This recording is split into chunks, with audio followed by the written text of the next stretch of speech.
Selamat pagi para sahabat dimanapun berada. Jadi kali ini kita akan membahas lanjutan dari statistika, yaitu ukuran pemusatan data. Di antaranya adalah rata-rata, median, modus, itu baik data berkelompok maupun data tunggal. Ini masih merupakan materi matematika wajib di kelas 12.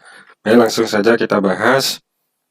Yang pertama, untuk ukuran pemusatan dan letak data itu ada rata-rata hitung yang disimbolkan dengan X bar, kemudian median disimbolkan dengan ME, ada modus, kemudian untuk ukuran letak data yaitu kuartil, desil, dan persentil. Itu baik di data tunggal maupun data per kelompok yang banyak kita bahas. Kita lanjut. Untuk rata-rata hitung, itu merupakan perbandingan jumlah nilai data dengan banyaknya data. Jadi jumlah nilai data per banyaknya data. Nah, untuk data tunggal itu dirumuskan seperti itu. Jadi X barnya sama dengan data ke-1 ditambah data kedua sampai data terakhir. Kita simbolkan dengan Xn per banyaknya data, yaitu N. Atau bisa ditulis dalam bentuk sigma. Sigma I sama dengan 1 N XI ini data ke I dengan I-nya 1 sampai N per banyaknya data N. Nah, kalau data tunggalnya disajikan dalam bentuk tabel distribusi frekuensi, itu disebut data tunggal berbobot. Itu rumusnya adalah X bar, jadi data ke I dikali frekuensi ke I, itu dijumlahkan seluruhnya dibagi dengan jumlahnya, banyaknya data, sigma F. Nah, di rata-rata hitung, data tunggal, itu ada istilahnya rata-rata gabungan. Rata-rata gabungan itu, jika terdapat sekelompok data pertama dengan banyak data N1, dengan rata-rata X bar 1, dan sekelompok data kedua dengan banyak data N2, dan rata-ratanya X bar 2, maka rata-rata keseluruhan atau rata-rata gabungan itu dapat dirumuskan sebagai ini. Jadi X barnya gabungannya rata-rata gabungan yaitu N1 dikali rata-rata 1 ditambah N2 dikali rata-rata kedua dibagi dengan N1 tambah N2. Jadi intinya sama, yaitu jumlah nilai data. Jadi kita cari jumlah keseluruhan nilai data baik kelompok 1 maupun kelompok 2, kita jumlahkan dibagi dengan banyaknya data setelah digabung. Jadi N1 ditambah N2. Nah, untuk lebih jelasnya kita ke contoh untuk rata-rata. Misalkan diberikan data seperti ini, 6, 5, 9, 7, 8, 8, 7, 6. Yang nomor B, data disajikan dalam bentuk tabel distribusi frekuensi. Bagaimana kita menghitung rata-ratanya? Sesuai dengan rumus, maka data ini kita jumlahkan seluruhnya, dibagi dengan banyaknya data. Jadi 6 tambah 5 tambah 9 tambah 7 tambah 8 tambah 8 tambah 7 tambah 6. Jadi kita jumlahkan seluruhnya dibagi dengan banyaknya data, yaitu 1, 2, 3, 4, 5, 6, 7, 8. Ada 8 banyaknya data, N-nya 8. Nah, hasil penjumlahan seluruhnya adalah 56 dibagi 8 sama dengan 7. Jadi rata-ratanya 7. Nah, apakah cukup jelas? Kemudian yang ke B, ini disebut data tunggal berbobot, di mana 5 itu frekuensinya 3, artinya ada 3 data yang bernilai 5. Ada 4 data yang bernilai 6. Jadi kita harus kalikan dulu untuk mencari jumlahnya. Jadi X-nya kita kalikan dulu dengan F, 5 kali 3, 15, 6 dikali 4, 24, dan seterusnya. Kemudian sigma kita jumlahkan semuanya. Jadi hasil perkalian tadi kita jumlahkan, hasilnya adalah 140. Sedangkan banyaknya data atau banyaknya frekuensi keseluruhan adalah 20. Sehingga rata-ratanya adalah 140 dibagi 20, yaitu sama dengan 7. Nah, itu untuk data tunggal. Kemudian rata-rata data berkelompok. Data kelompok, data yang disajikan dalam tabel distribusi frekuensi seperti yang kita bahas di materi sebelumnya. Ini ada 3 cara menentukan rata-rata dari data berkelompok. Yang pertama dengan memanfaatkan nilai tengah kelas. Itu rumusnya adalah sigma FI kali XI. dengan XI ini sekarang adalah titik tengah kelas. Masih ingat bagaimana rumus titik tengah kelas? Ya, setengah batas bawah ditambah batas atas. Jadi setengah kali batas bawah ditambah batas atas. Itu yang kita bahas sebelumnya. Jadi kita kalikan dulu, kemudian dibagi dengan jumlahnya frekuensi seluruhnya. Ya, cara kedua yaitu dengan menggunakan rata-rata sementara,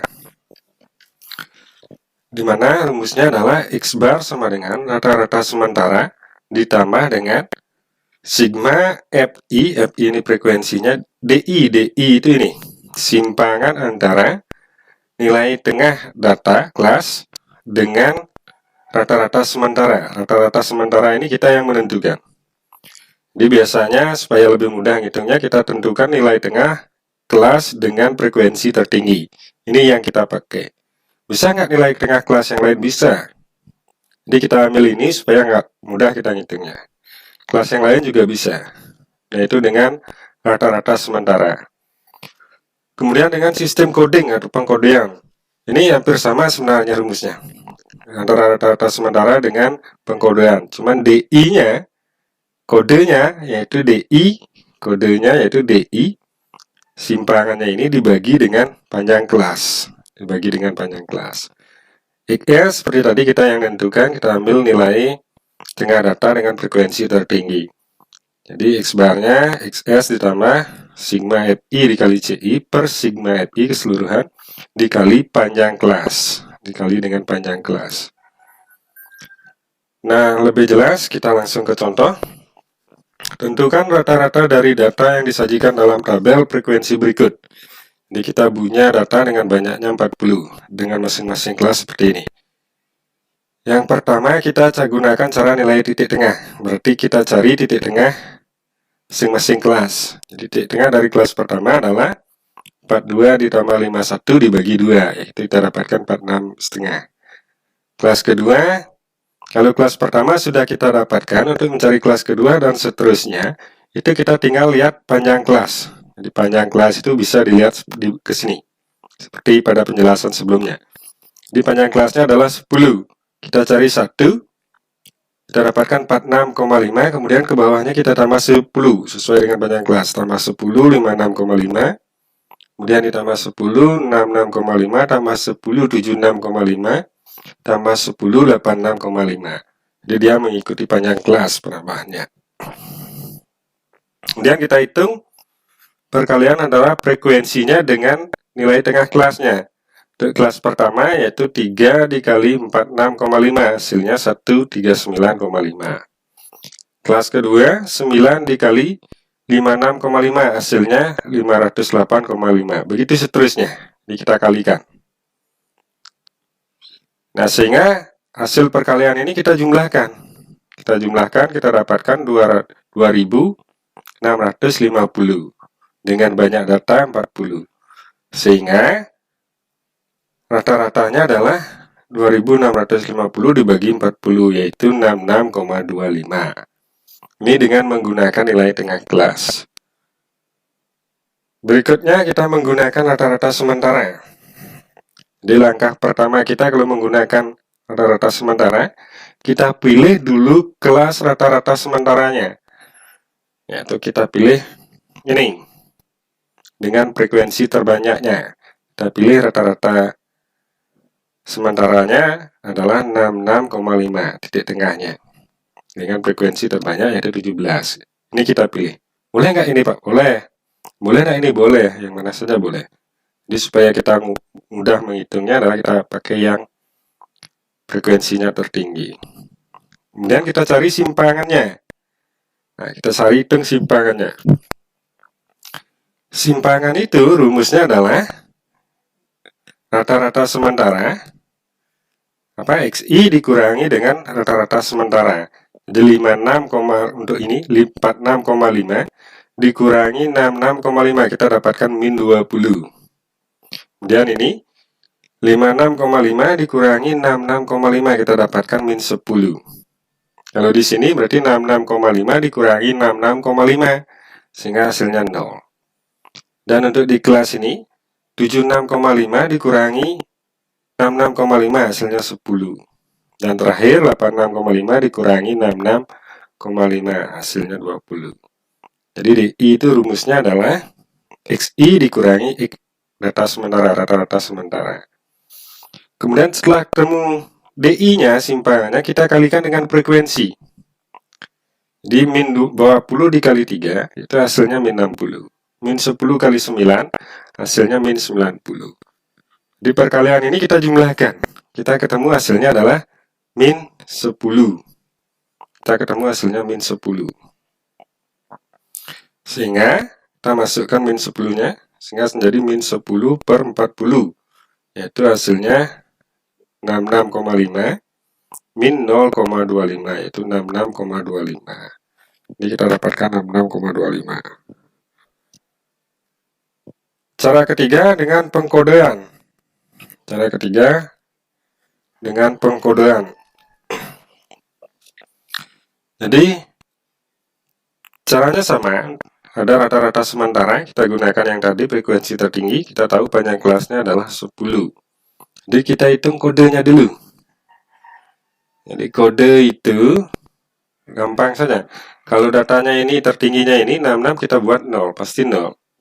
Karena dibagi panjang kelas, berapapun panjang kelasnya, kodenya kelas ke atas dia akan menjadi min 1, min 2. Jadi setelah 0 ini berarti 1, 2, 3 dan seterusnya. Berapapun panjang kelasnya pasti angkanya seperti itu. Jadi 0, min 1, min 2 dan seterusnya. Karena kode ini didapat dari rumus simpangan dibagi dengan panjang kelas. Jadi min 20 dibagi 10, hasilnya min 2. Nanti kalau panjang kelasnya 8, tinggal ditulis. Yang kita pakai rata-rata sementara 0, ini min 1, min 2, dan seterusnya.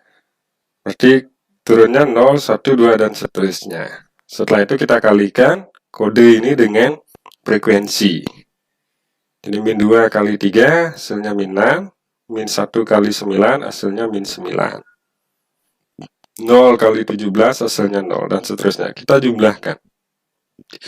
Dan kita perhatikan rumusnya. XS kita sudah tahu. FI kali CI kita tahu hasilnya min 1, ini dia. Min 1.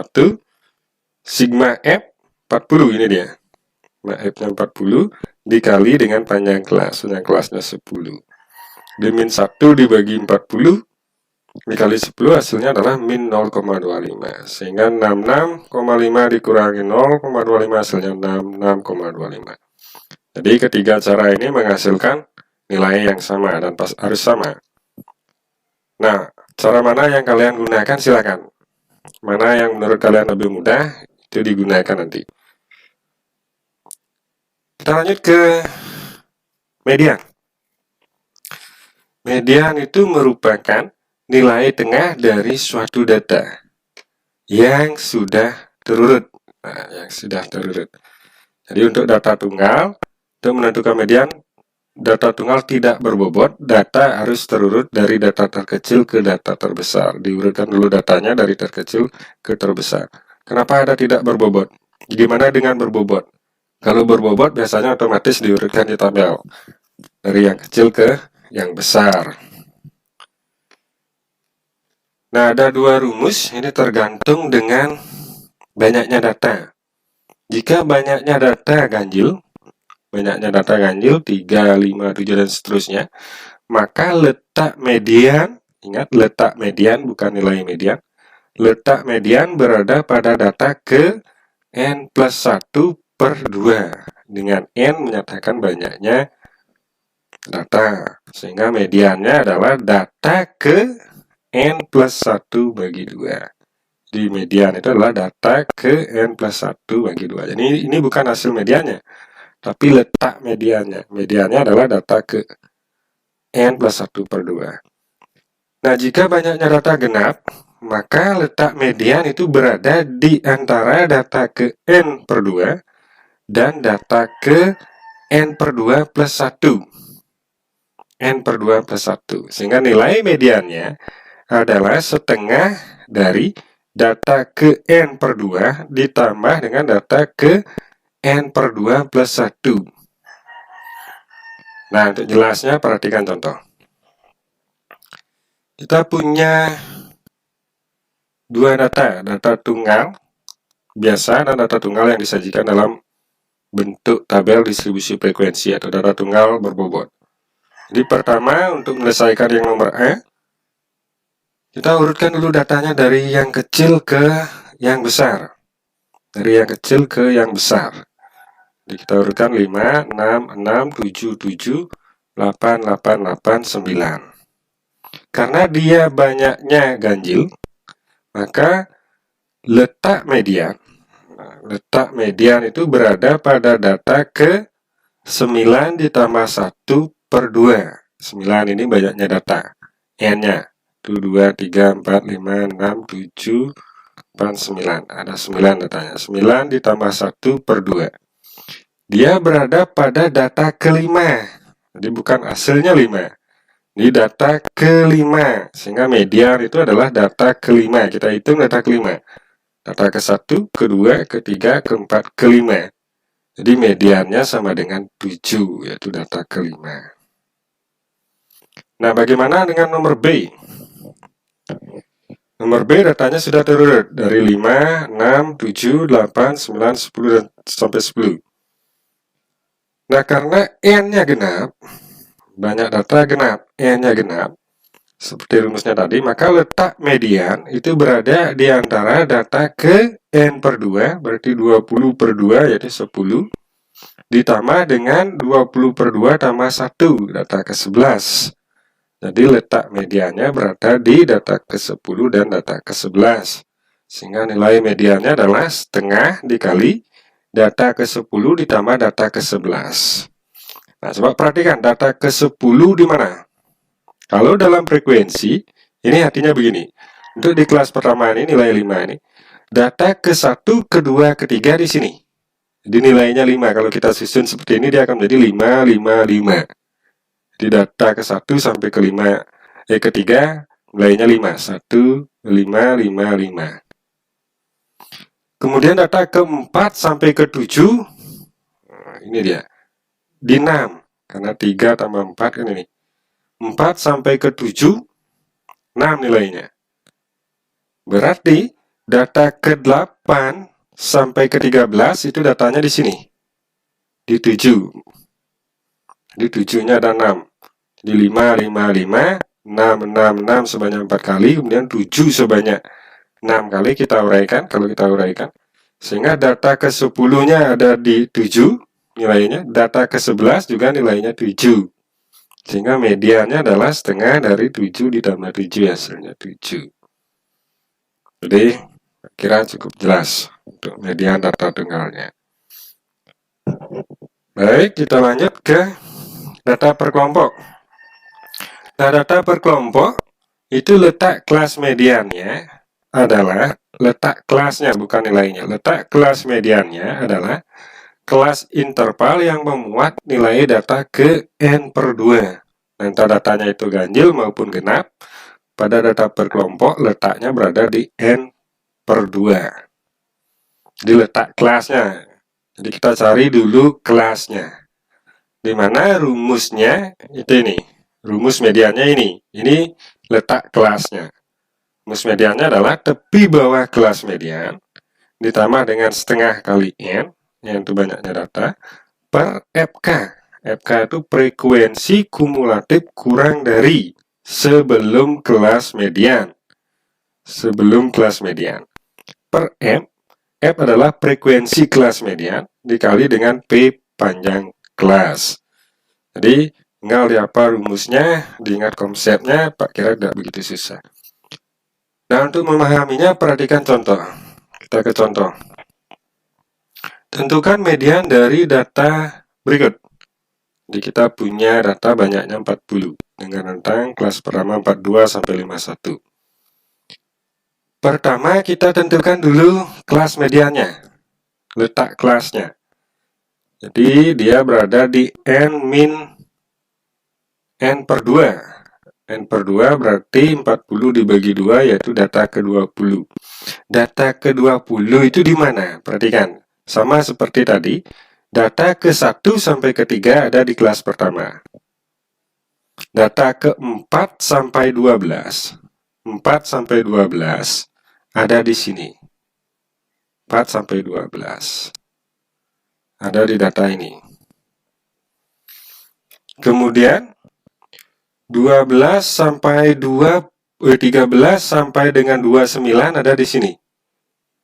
Data ke-13 sampai 29 ada di sini karena kita jumlahkan. 1 sampai 3 sini. Habis 3 4, 3 ditambah 9 12, berarti 4 sampai 12 di sini. 12 ditambah 17 29. Berarti 13 sampai 29 datanya di sini. Kita perlu data ke-20, berarti kelasnya adalah 62 sampai dengan 71. Nah, sesuai dengan rumus kita butuh tepi bawah kelasnya, yaitu batas bawah dikurangi setengah. 62 dikurangi setengah, tepi bawahnya. Frekuensi kumulatif kelas sebelum kelas median, berarti ini kita jumlahkan ini sebelumnya. 3 ditambah 9 yaitu 12. F frekuensi kelas median yaitu 17. P panjang kelasnya bisa kita lihat ini, jarak turunnya 42 ke 52, P nya 10. Nah, kalau sudah seperti ini tinggal kita memasukkan ke rumus saja, yaitu TB 61 setengah, setengah kali N, N nya 40, N nya ini 40, min FK, FK nya tadi 12, per 17, 17 F nya dikali dengan panjang kelas. Tinggal dihitung, berarti 20 dikurangi 12, 8, dibagi 17 dikali 10, hasilnya 4,71. 61,5 ditambah 4,71, hasilnya 66,21. Jadi median dari data ini adalah 66,21.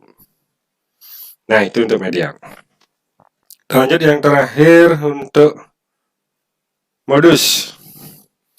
Modus itu merupakan nilai data yang paling sering muncul atau nilai data yang memiliki frekuensi terbanyak atau terbesar. Nah, untuk data tunggal kita bisa lihat tahu, kita langsung ke contoh. Jadi yang nilainya paling banyak di sini 6-nya ada 1, 5-nya ada 1, 9-nya ada 1, 7-nya ada 2, 6-nya ada 2, 8-nya ada 3. Jadi nilai modusnya adalah yang frekuensinya terbesar. Jadi kita tahu bahwa modus sama dengan 8 untuk A, karena 8-nya ada 3 paling banyak ya. Kemudian untuk yang B, kita lihat frekuensi terbesarnya, yaitu 6. Jadi modusnya adalah 7. Nah, ada istilah multimodus. Jadi data yang memiliki banyak modus ada.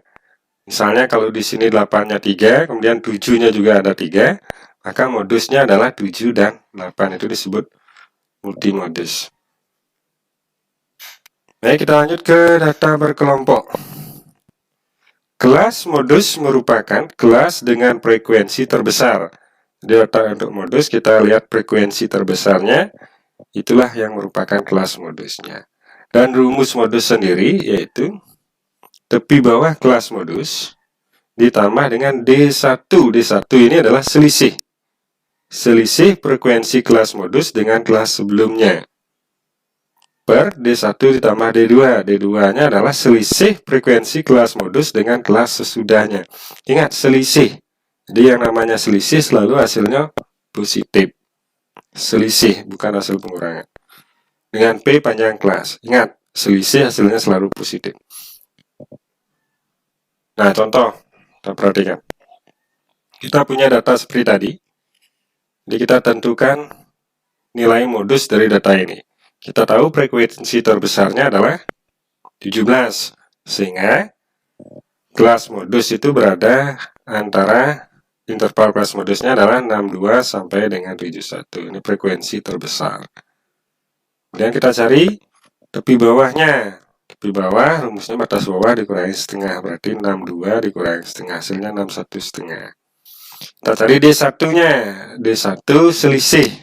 Nah, selisih antara 17 dengan 9 adalah 8. D2 berarti selisih frekuensi kelas modus dengan sesudahnya. D2-nya ke sini. Jadi selisih dari 17 dengan 8 adalah 9. Jadi selalu bukan 8 kurang 17 atau 9 kurang 17, bukan. Jadi selisihnya, sehingga hasilnya selalu positif. 8, D2-nya 9. Nah, panjang kelas kita tahu 10. Ini, yang tadi. Jadi kalau sudah kita tentukan semuanya, tinggal kita masukkan angka-angkanya ke rumus. Rumus modus, tepi bawah kelas modus, yaitu 61,5, D1-nya 8, D1-nya 8, D2-nya 9, dan panjang kelas 10. Tinggal hitung. Di 8 kali 10, 80, 8 tambah 7, 17. 80 per 17, 4,71. Sehingga 61,5 ditambah 4,71 hasilnya adalah 66,21. Nah, itu pembahasan kita hari ini untuk ukuran pemusatan data. Jadi untuk lebih paham, silakan kalian berlatih sendiri, cari contoh-contoh soal terkait.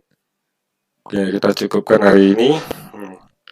Jadi Pak ucapkan selamat belajar.